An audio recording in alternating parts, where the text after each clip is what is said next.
Baik, bismillahirrahmanirrahim. Assalamualaikum warahmatullahi wabarakatuh. Alhamdulillahirrahmanirrahim. Wabihi nasta'in ala umuri dunya waddin.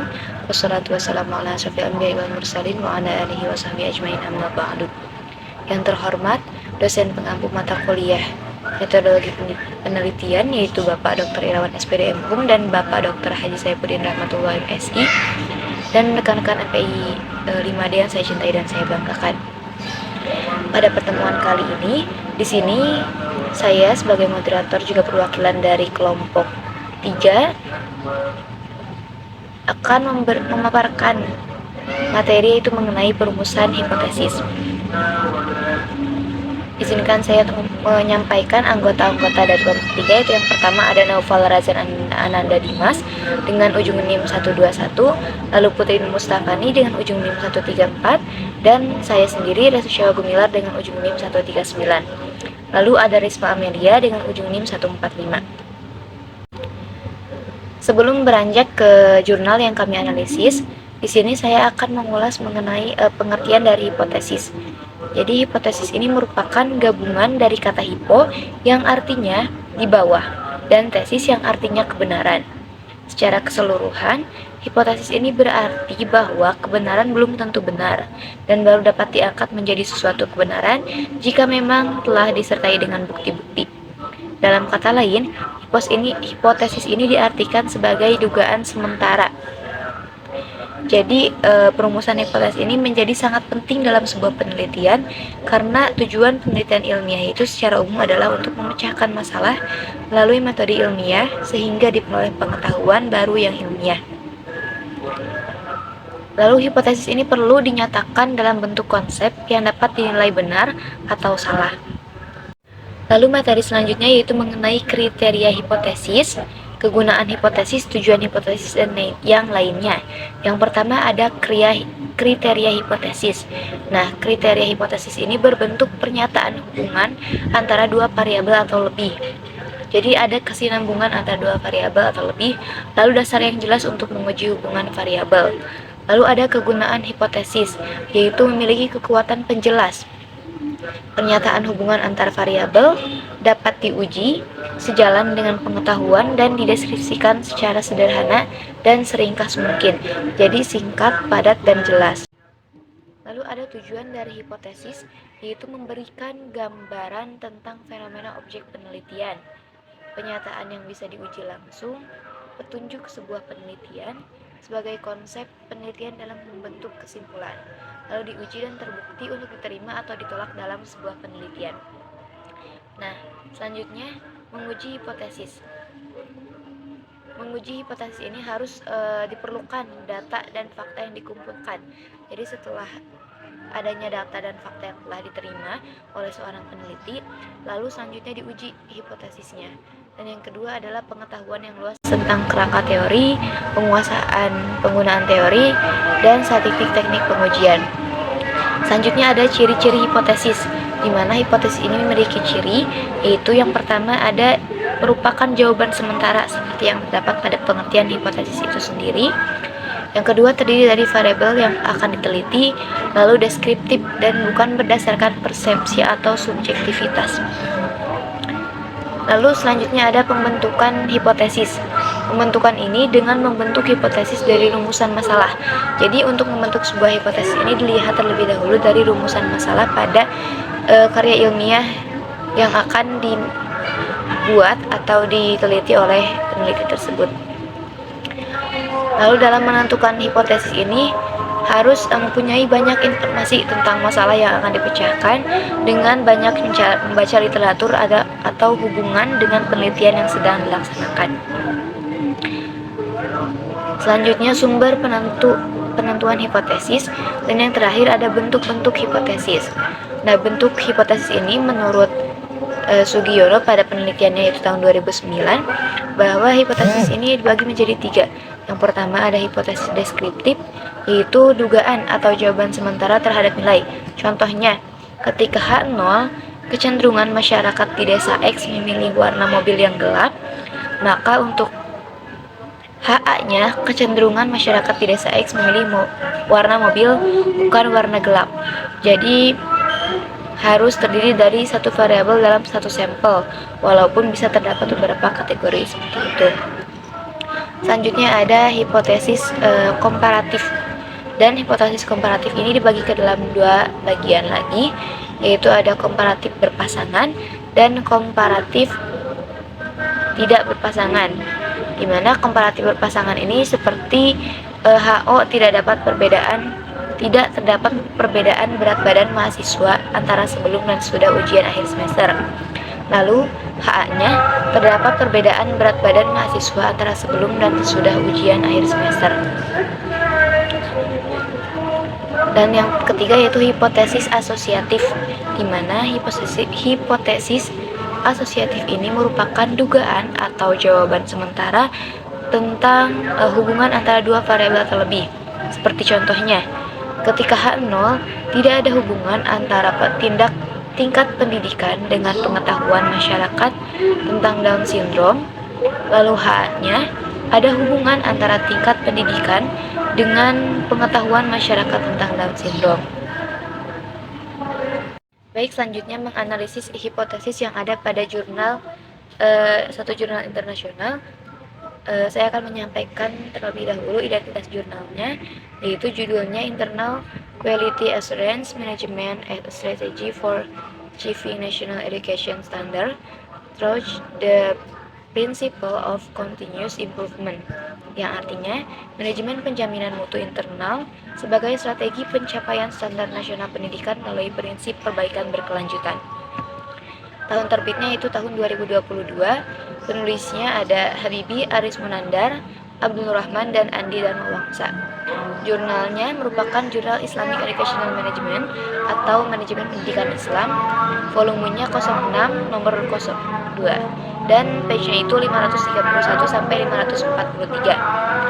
Instansi peneliti dari Universitas Negeri Makassar dan publishernya dari Al-Tanzim, di mana keywords yang ada pada jurnal ini yaitu Internal Quality Assurance, National Education Standards, dan Continuous Improvement.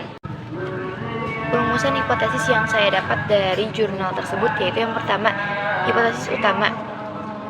Karena jurnal ini menyangkut terkait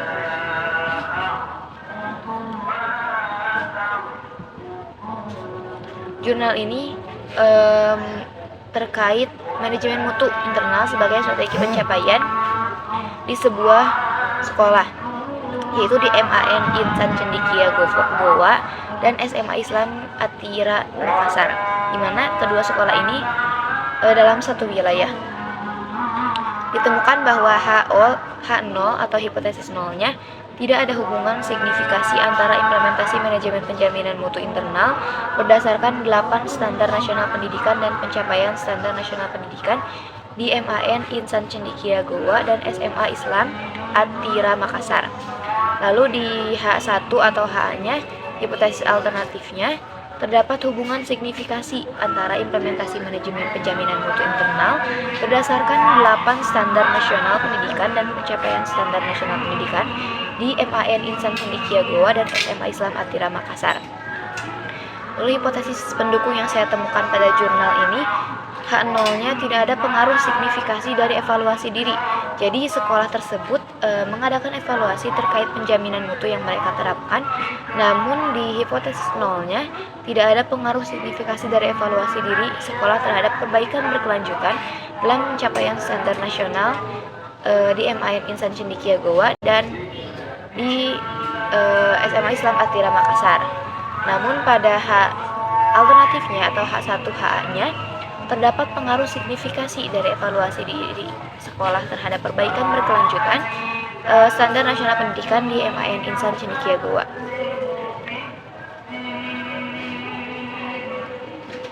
Dan beberapa hipotesis lain yang ditemukan pada jurnal tersebut yaitu penerapan sistem penjaminan mutu di MAN Insan Cendekia Goa akan berkontribusi pada peningkatan kualitas pendidikan di kedua lembaga tersebut.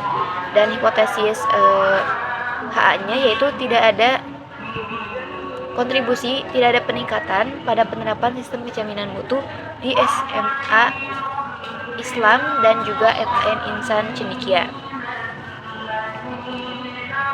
Lalu ditemukan variabel rumusan hipotesis pada jurnal tersebut, di mana variabel independennya ada perkembangan kehidupan global, perubahan di masyarakat, perkembangan sekolah, perubahan dalam pendidikan, dan juga peningkatan mutu pendidikan.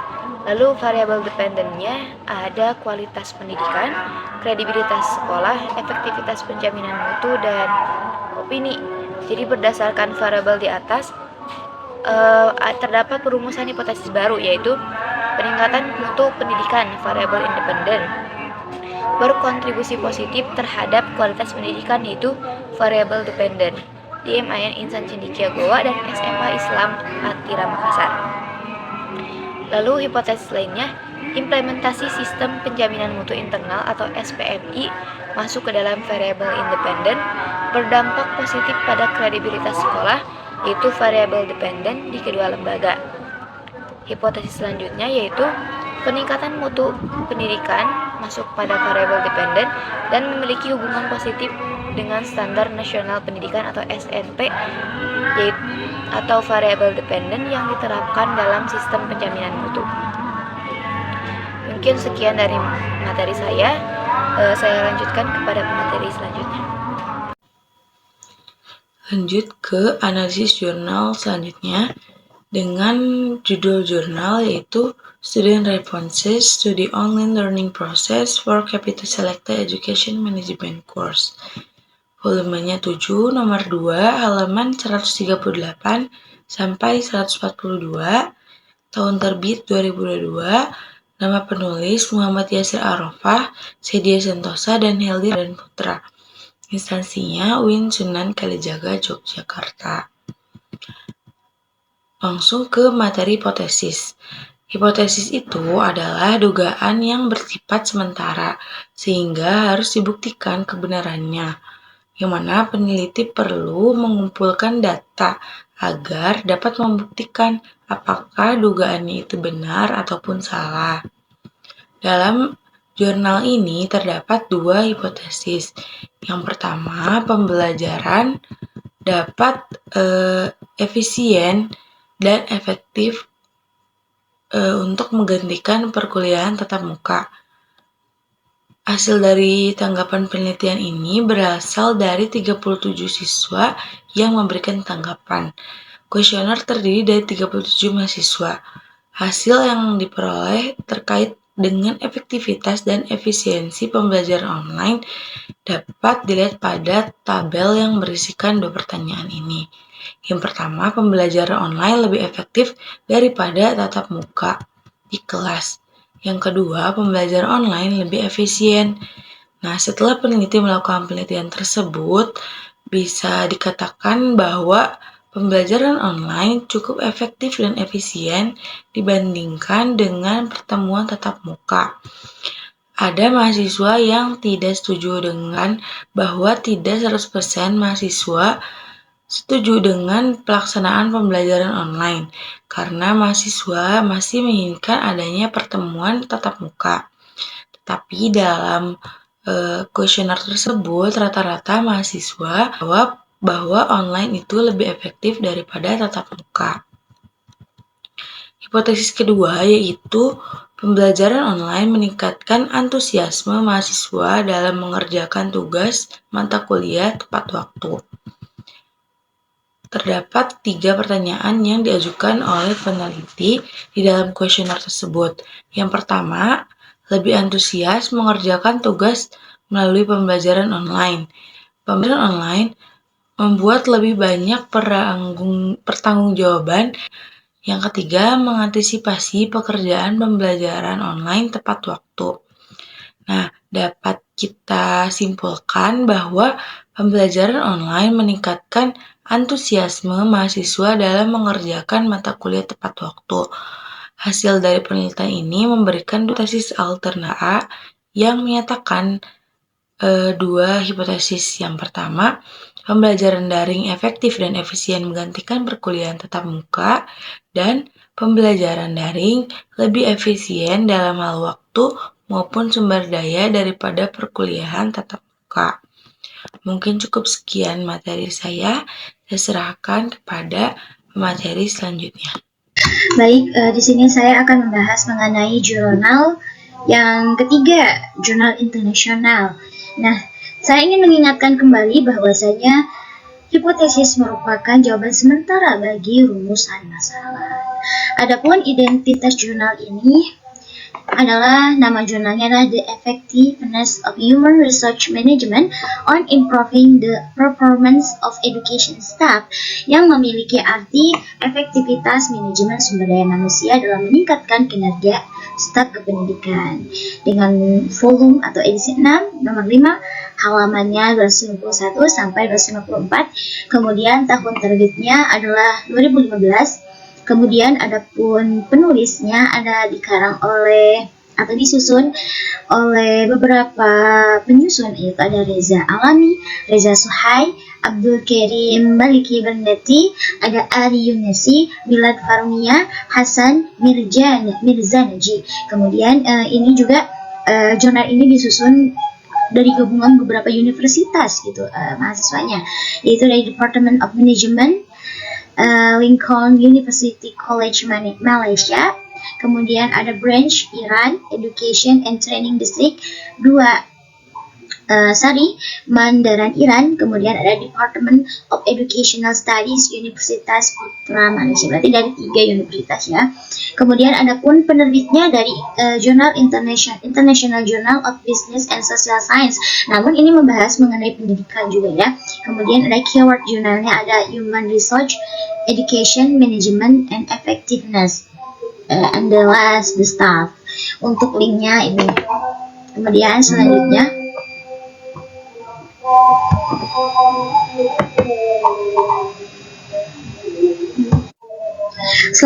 pada halaman ini kita mulai kepada analisis jurnal mengenai hipotesis. Pada jurnal mengenai manajemen sumber daya manusia ini, statement of problemnya atau pernyataan masalahnya, pertama-tama penulis mengungkapkan bahwasanya peran manajemen sumber daya manusia dalam meningkatkan efektivitas organisasi merupakan isu yang diteliti dalam penelitian ini. Kemudian penulis juga memaparkan bahwasanya if we review categories and criteria of effectiveness which are presented by experts in the field of management, we understand that human research management can directly or indirectly have a very important role.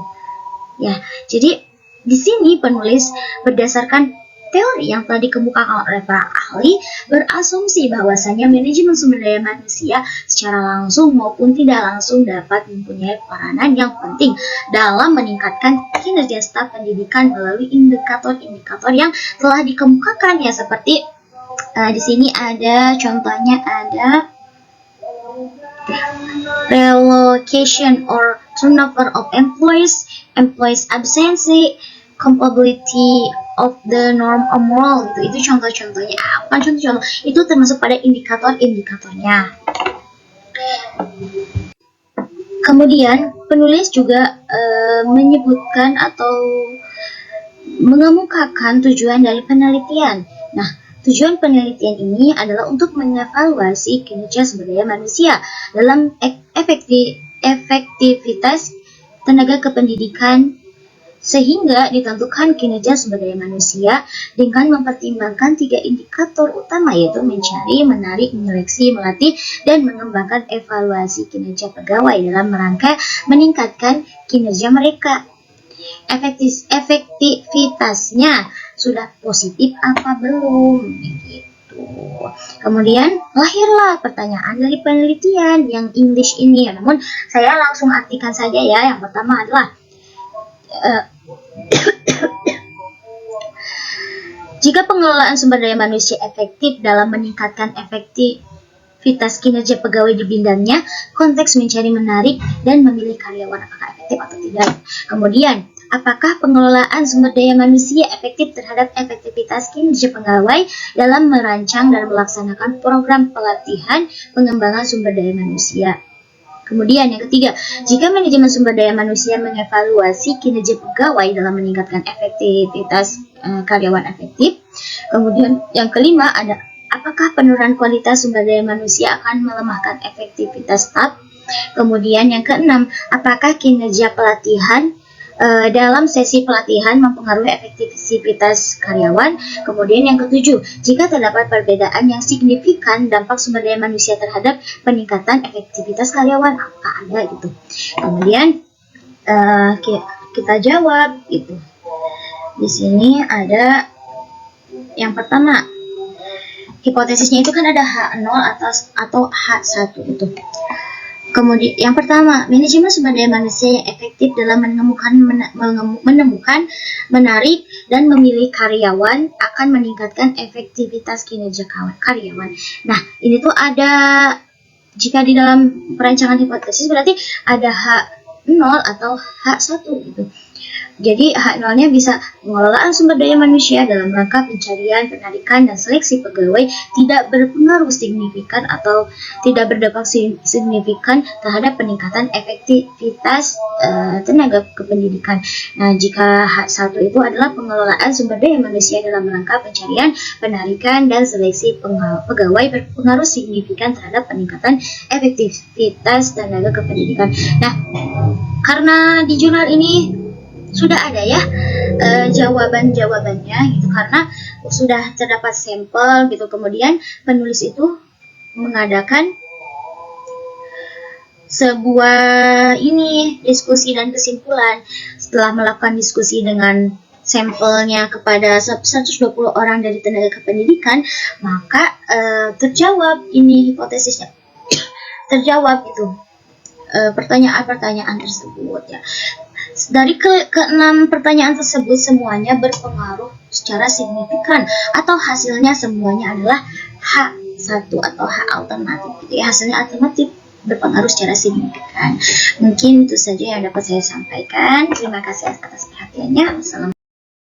Baik, untuk yang selanjutnya ada jurnal yang berjudul Pengaruh Metode Pembelajaran Praktik Terhadap Motivasi dan Hasil Belajar Pendidikan Agama Islam Siswa Kelas 4 Sekolah Dasar.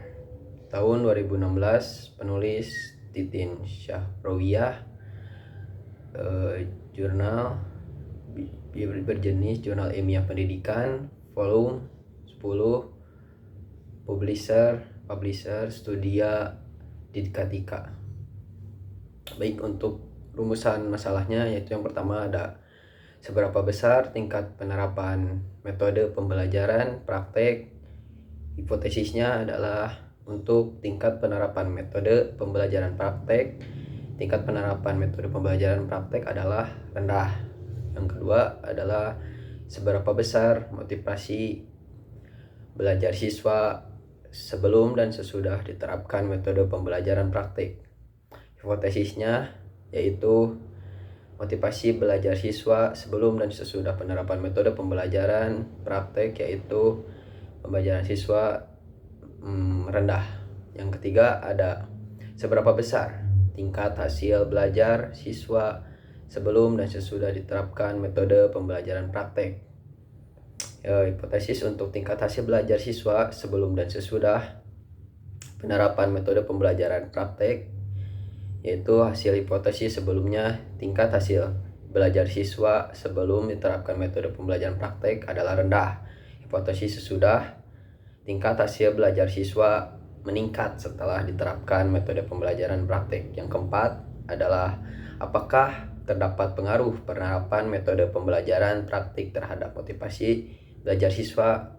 Hipotesisnya adalah pengaruh penerapan metode pembelajaran praktik terhadap motivasi belajar siswa yaitu terdapat pengaruh positif yang signifikan dari penerapan metode pembelajaran praktek terhadap motivasi belajar siswa.